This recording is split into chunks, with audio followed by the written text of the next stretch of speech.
Porque a sociedade evitativa e evasiva é a sociedade en non enfrontar o que sintes. Para non sentir cousas desagradables, tampouco, claro, faime unha persoa incapaz tamén de asumir os sentimentos en positivo que serían de amor, de coidado, unha dependencia san que me leva a coidar da outra persoa porque quero mantela na miña vida. Ou seja, eu sí que dependo máis dunha forma san, que o que me motiva é a coidar da persoa e procurar de que estea ben, porque eu quero persoas na miña vida que estean ben.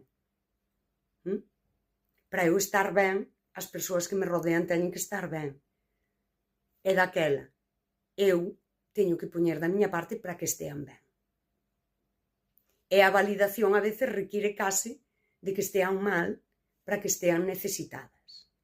E isto que está normalizado é ese miseria emocional. Que todas as persoas esteamos o suficientemente necesitadas para que xoguemos a esa validación.